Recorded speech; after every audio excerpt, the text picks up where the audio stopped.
Good morning everyone. তো আজ হচ্ছে শিবরাত্রির পরের দিন। সকাল সকাল উঠে তাই স্নান টান সেরে আগে পুজো দিয়ে নিচ্ছি। পুজো টুজো দেওয়ার পর তখন বাকি কোনো কাজ করব। তো ফার্স্ট আগে পুজোই দিয়ে নিচ্ছি।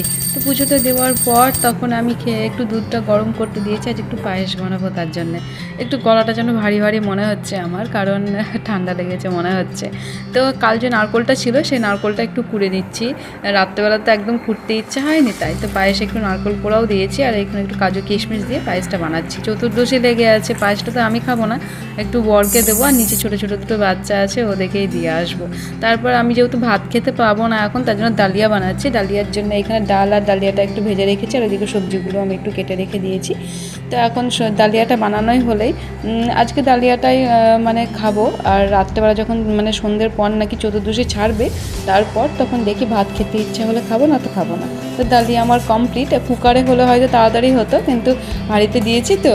আর আমার মনে হচ্ছে যেন ডালিয়াতে একটু জলটা একটু বেশি হয়ে গেছে। তারপর একটু ঘি দিয়ে দিলাম, ঘিটা দিয়ে এখন ঢাকা দিয়ে রেখে দেবো। তো দেখি এখন ঠান্ডা হওয়ার পর যদি জলটা একটু গাঢ় হয়। আর বানিয়েছিলাম বলতে এইদিকে একটু পাঁপড় আর পটল ভাজা, আর বেশি কিছু একদমই করিনি। আর রান্নার সেরে দেখছি বাবন নিয়ে এসেছি একটু ডাব, কারণ গতকাল যেহেতু জল একদমই খাইনি, তো আজকে একটু জলের পরিমাণটা বেশি চাই, তাই ডাব নিয়ে এসেছি, ডাবটাই খেয়েছি। তো এখন স্নান টান সেরে মানে আমরা এখন দুজনেই খাওয়া দাওয়া করে নেব। তো ডালিয়াটা দেখছি একদম ঠান্ডা হওয়ার পরেও মানে পাতলায় রয়েছে, গাঢ় আর হয়নি।